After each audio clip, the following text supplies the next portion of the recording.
नमस्कार दोस्तों। OCA network में आपका स्वागत है। मैं हूं ओमकार चौधरी। कोशिशें तो बहुत हुई थी, अमेरिका की तरफ से भी और मोहम्मद यूनुस की तरफ से भी, कि ये जो 12 फरवरी को प्रस्तावित चुनाव थे बांग्लादेश में, वो किसी तरीके से टल जाए।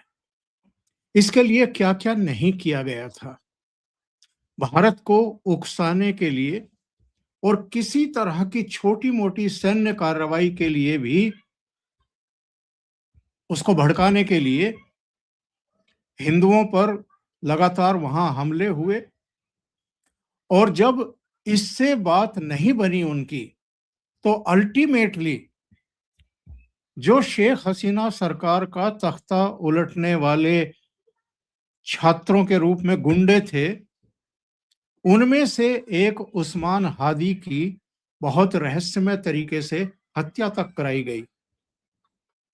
और फिर दोबारा भारत के सिर पर इसका ठीकरा फोड़ने की कोशिश की गई, साजिश रची गई और कहा गया कि इसके हत्यारे भारत की सीमा में, कहीं त्रिपुरा में, कहीं दूसरे राज्यों में वहां घुसे हैं और वो किस किस से मिले हैं, ये भी बताया गया। यानी पूरा फेक नैरेटिव बनाने की कोशिश आखिरी समय तक की गई। लेकिन इनकी साजिशों का भंडाफोड़ बहुत जल्दी हो गया, क्योंकि जो उसकी हत्या के लिए नामित किए गए या जो जांच एजेंसियों ने जिनके नाम लिए, वो दुबई में मिले। उन्होंने दुबई से एक के बाद एक 3 वीडियो जारी कर दिए और इतनी भारी शर्मिंदगी यूनुस सरकार को और उनकी एजेंसियों को उठानी पड़ी, क्योंकि वो कहीं के नहीं रहे थे। उनका चेहरा उतर गया, क्योंकि वो भारत को फिर से बदनाम करने की साजिश रच रहे थे। और जो 12 फरवरी का चुनाव था, इसका एक्चुअल में मेन मुद्दा भारत बनाने की कोशिश कर रहे थे।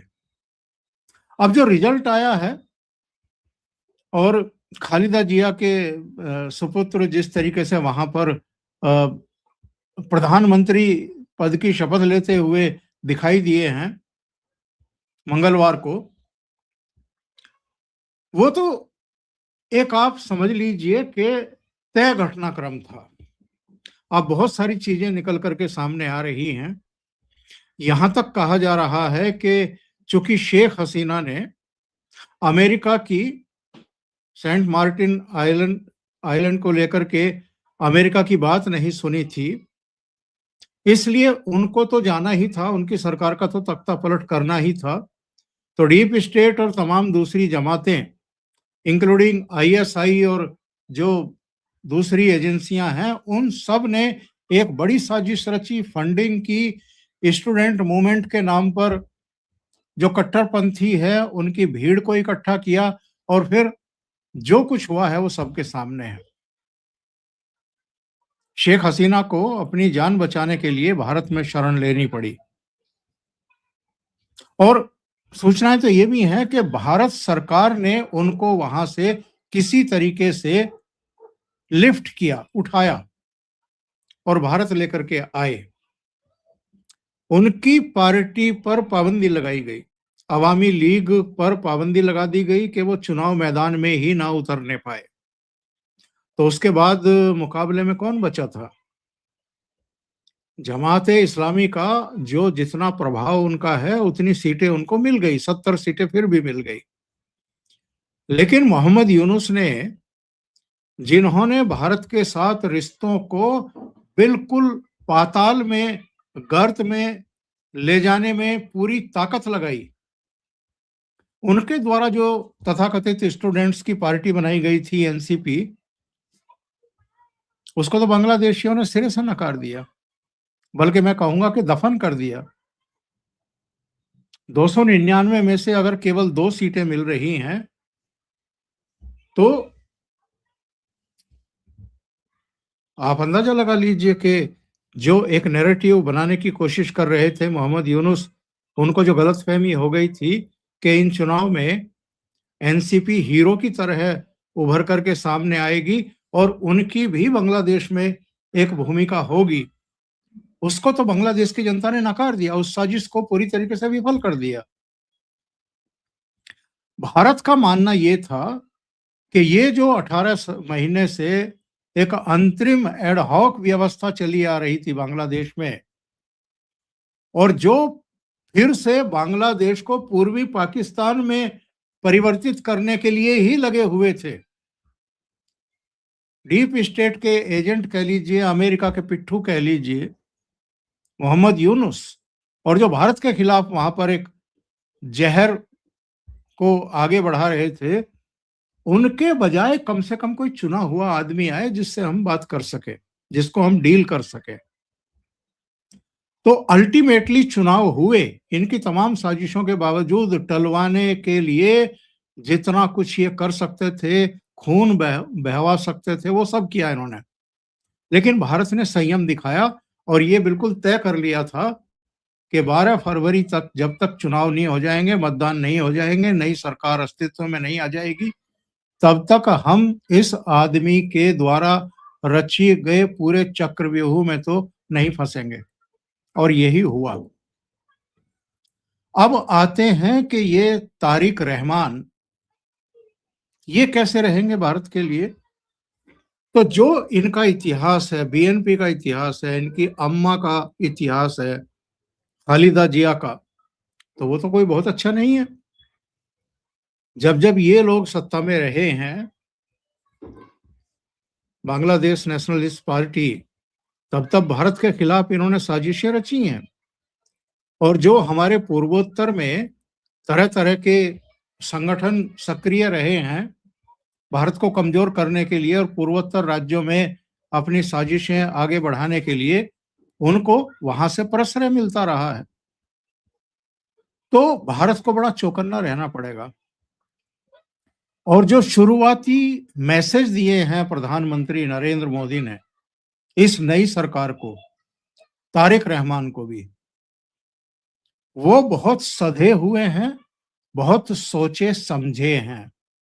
जैसे जब तारिक रहमान करीब करीब 17 साल लंदन में एक निर्वासन की जिंदगी जीने के बाद ढाका पहुंचे, तो उनके ढाका पहुंचने के 2-3 दिन बाद खबरें आई कि उनकी माताजी का निधन हो गया है, वो बीमार चल रही थी। अब बहुत सारे किस्से कहानियां हैं। कहा तो ये भी जा रहा है कि उनके आने से पहले ही उनका इंतकाल हो चुका था, उनकी डेड बॉडी को रखा हुआ था, फिर ये आए और उनके 2-3 दिन बाद जो है फिर ये अनाउंसमेंट किया गया कि इनकी माताजी नहीं रही। अब सच क्या है, झूठ क्या है, ये तो यही जाने। लेकिन जब उनके इंतकाल की खबर आई तो अलग अलग देशों के जो नुमाइंदे हैं, प्रतिनिधि हैं, वो वहां गए। हमारे विदेश मंत्री एस जयशंकर भी गए और प्रधानमंत्री नरेंद्र मोदी का भी एक शोक संदेश लेकर के गए, तारिक रहमान से मिले, उनके परिवार से मिले। और ये एक कटसी होती है, ये एक तरीका होता है कूटनीति का। और अब शपथ समारोह में होता ये है ना कि जो हमारे पड़ोसी देश हैं, खास तौर से मैं अगर पाकिस्तान और बांग्लादेश की ही चर्चा करूं,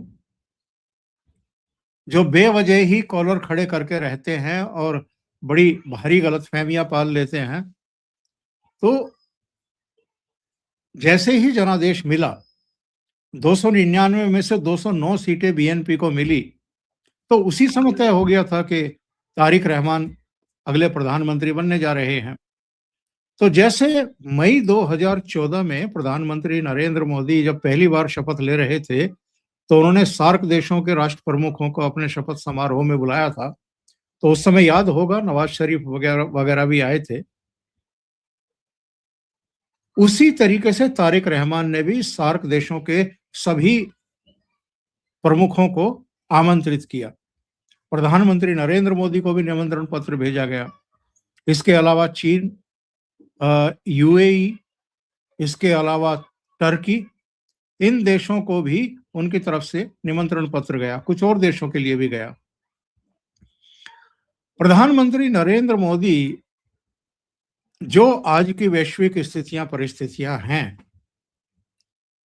इसी के शपथ समारोह में ऐसे ही उछलते हुए नहीं पहुंच जाएंगे।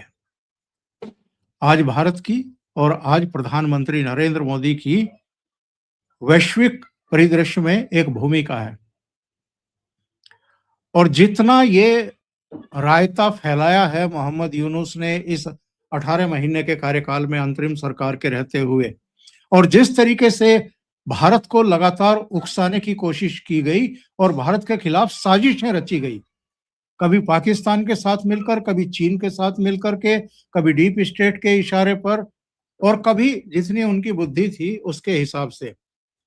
और बीजिंग भी गए अगर यात्रा पर चीन की, तो वहां भी 7 सिस्टर्स का जिक्र किया।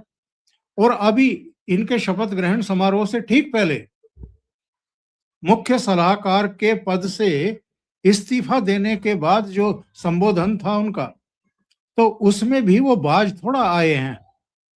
उन्होंने 7 सिस्टर्स का जिक्र किया और कहा, इन्होंने क्या कहा वो मैं पढ़ के बता देता हूं आपको। इन्होंने कहा कि हमारा खुला समंदर न केवल बांग्लादेश की भौगोलिक सीमा है, बल्कि वैश्विक अर्थव्यवस्था से संपर्क के लिए खुला दरवाजा भी है। इस इलाके में नेपाल, भूटान और 7 सिस्टर्स के पास जबरदस्त आर्थिक सामर्थ्य है। पूर्वोत्तर भारत के 7 राज्य यानी अरुणाचल प्रदेश, असम, मणिपुर, मेघालय, नागालैंड और त्रिपुरा, इनको 7 सिस्टर्स कह करके बोला, भारत का जिक्र नहीं किया। 7 सिस्टर्स भारत के अभिन्न राज्य हैं, लेकिन इन्होंने क्या किया, नेपाल का, भूटान का और 7 सिस्टर्स का नाम लिया। तो ये क्या बताता है, ये क्या दर्शाता है? क्या ये भारत को उकसाने वाली हरकत नहीं थी? और बीजिंग में भी इन्होंने यही कहा था चीन से, चीन के राष्ट्रपति से, कि जहां 7 सिस्टर्स है, और चिकन नेक का नाम लिया और ये कहा कि हम आपको वहां एयरफील्ड बनाने के लिए जगह देने को तैयार हैं। तो भारत जो इनकी साजिशें थी उनको बहुत अच्छे तरीके से समझ रहा था, बल्कि इनकी तो साजिशें क्या थी, जिनकी वो साजिशें थी और जो हम पर तरह तरह के दबाव बनाने की कोशिश कर रहे थे, उसमें तो भारत आया नहीं। क्योंकि ये जो बदला हुआ भारत है नरेंद्र मोदी के नेतृत्व वाला, वो इस तरह की साजिशों को कैसे विफल करना है, कैसे जवाब देना है और कब जवाब देना है, ये बहुत अच्छे तरीके से जानता है। पश्चिमी सीमा पर पाकिस्तान ने जो हिमाकत की थी पहलगाम में 26 हिंदुओं का नरसंहार करके, उसका जो 4 दिन की और कुछ घंटों की कार्रवाई में भारतीय सेना ने जवाब दिया है, भारतीय फौजों ने जो करके दिखाया है, उसके बाद से पाकिस्तान को छुपने की जगह नहीं मिल रही है। तरह तरह के झूठ बोल करके वो कि युद्ध तो हम ही जीते हैं, उनका वश चलता तो कोलंबो में जो अभी मैच हुआ है, जिसमें बहुत बुरी पराजय हुई है पाकिस्तानी टीम की, वो उसको भी कह देते कि जीत तो हमारी हुई है। तो ये बेशर्म पड़ोसी हैं, इनको कैसे डील करना है भारत बहुत अच्छे तरीके से समझता है। तारिक रहमान ने प्रधानमंत्री नरेंद्र मोदी को भी अपने शपथ समारोह में बुलाया था, लेकिन प्रधानमंत्री नहीं गए, और ना जाने की 2-3 बड़ी वजह हैं। एक तो जो यूनुस ने रायता फैला रखा है, उसको लेकर के हमें एक मैसेज देना है बांग्लादेश को और नई चुनी हुई सरकार को। नंबर 2, फ्रांस के राष्ट्रपति मैक्रो से लेकर के 20 देशों के राष्ट्र प्रमुख, मतलब राष्ट्रपति, उपराष्ट्रपति, प्रधानमंत्री इस समय भारत यात्रा पर हैं। एआई समिट चल रहा है जो 4 दिन का है, कल शुरू हुआ था और अगले 2 दिन और रहने वाला है। मैक्रो साहब का ये विजिट बहुत महत्वपूर्ण है। 114 राफेल की डील साइन हो गई है। इसके अलावा हम एक ऐसा हेलीकॉप्टर तैयार कर रहे हैं जो माउंट एवरेस्ट तक जाएगा, और वो भी, उसमें भी तकनीकी सहयोग फ्रांस का रहेगा। कई और प्रोजेक्ट और ये इतनी महत्वपूर्ण विजिट थी कि प्रधानमंत्री नरेंद्र मोदी ने उनका मुंबई में स्वागत किया, लोक भवन में। वहीं प्रेस कॉन्फ्रेंस की, वहीं मीटिंग की, और फिर वो दिल्ली आने वाले हैं, यहाँ पर एआई समिट में हिस्सा लेंगे। नंबर 2, प्रधानमंत्री ये बताना चाहते हैं कि भाई आप अगर सम्मान से पेश आएंगे, आप अगर भारत के खिलाफ साजिशें नहीं रचेंगे, भारत को उकसाने का काम नहीं करेंगे, तो हम आपको उतना ही सम्मान देंगे जितना सम्मान आप देंगे। लेकिन अगर आप हमारे नीचे से विस्फोटक का केबल बिछाने का काम करेंगे, हमें उड़ाने की कोशिश करेंगे, तो फिर तैयार रहिए हमारे जवाब के लिए, और वो ऐसा जवाब होगा कि वो झेल नहीं पाएंगे आप लोग। नरेंद्र मोदी को अगर किसी देश को, पड़ोसी देश को अपने यहाँ बुलाना है, तो पहले उसको माहौल बनाना पड़ेगा, और ये एश्योर करना पड़ेगा कि उसकी धरती से, उसके नेतृत्व की तरफ से भारत के खिलाफ किसी भी तरह की हरकतें ना हो। वैसे जो हमारी एजेंसियां हैं, उन्होंने वहां बहुत तगड़ा जवाब दिया है इस बीच भी, इन 18 महीनों में भी बांग्लादेश को। कई देशों के स्पाई वहां पहुंचे हुए थे और एक जाल बिछा रहे थे। जो घटनाएं हुई हैं उनको खोल करके हम लोग नहीं बता सकते, लेकिन इलाज किया है भारत ने, बहुत अच्छे तरीके से उपचार किया है। दूसरी बात, शपथ समारोह में किसी को तो भेजना था। अजित डोभाल को नहीं भेज सकते थे क्योंकि फ्रांस के राष्ट्रपति आ रहे हैं, बहुत सारे देशों के राष्ट्र प्रमुख आ रहे हैं। विदेश मंत्री को भी नहीं भेज सकते थे, तो किसको भेजने का फैसला हुआ? विदेश सचिव विक्रम मिस्री साहब को, और इस प्रतिनिधिमंडल को हेड करने के लिए लोकसभा के स्पीकर ओम बिरला साहब को। और ओम बिरला को क्यों भेजने का फैसला लिया है, ये जरा आप सोचिए, समझिए। इसका बहुत बड़ा संदेश है। और मैं बार बार कहता हूं कि प्रधानमंत्री नरेंद्र मोदी कूटनीति ही नहीं, जो घरेलू राजनीति है उसको भी संदेश देने के लिए जाने जाते हैं। जो लोग कुछ समय पहले स्पीकर ओम बिरला के खिलाफ अविश्वास का प्रस्ताव लेकर के आए हैं, प्रधानमंत्री ने सिर्फ इस एक फैसले से बताया है कि ओम बिरला साहब का स्थान क्या है, और चाहते तो किसी दूसरे मिनिस्टर को भेज सकते थे, राजनाथ सिंह जा सकते थे, कोई दूसरा, अमित शाह को भी भेज सकते थे, किसी और को भेज सकते थे, वित्त मंत्री भी जा सकती थी, विदेश राज्य मंत्री कीर्तिवर्धन सिंह को भी भेज सकते, लेकिन ओम बिरला साहब को भेजा। ये जो हमारे यहाँ का बोना विपक्ष है, जो हमारी सारी संस्थाओं की साख को खत्म करना चाहता है, और जो चेयर्स पर बैठे हुए लोग हैं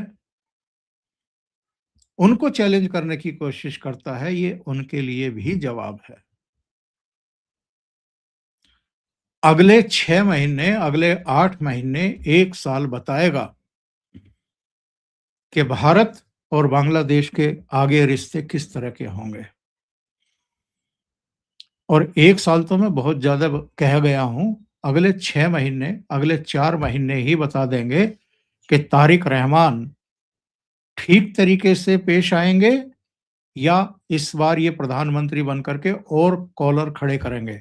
कई बार होती है ये गलतफहमी कि मुझे तो बहुत बड़ा जनादेश मिला है, 299 में से 209 सीटें लेकर के आया हूं, मैं तो बहुत ताकतवर हो गया हूं। तो ऐसी ताकतें तो बहुत सारे लोगों को अतीत में मिलती रही हैं। वो बैलेंस बना करके चलेंगे, जैसा कि आज उनका बयान भी आया है कि वैश्विक राजनीति, कूटनीति में हम संतुलन बना करके चलेंगे, हम अर्थव्यवस्था ठीक करेंगे, हम ये करेंगे, हम वो करेंगे। लेकिन अगले 3-4 महीने बताएंगे कि वो क्या करेंगे। जहां तक उनके कैबिनेट का प्रश्न है, तो मैं देख रहा था, कुल मिलाकर के 49 मंत्रियों ने शपथ ली है। 25 कैबिनेट स्तर के मंत्री हैं, 24 राज्य मंत्री हैं और इनमें केवल एक हिंदू मंत्री है, निताय राय चौधरी। बाकी including prime minister Tariq Rahman सब मुस्लिम हैं।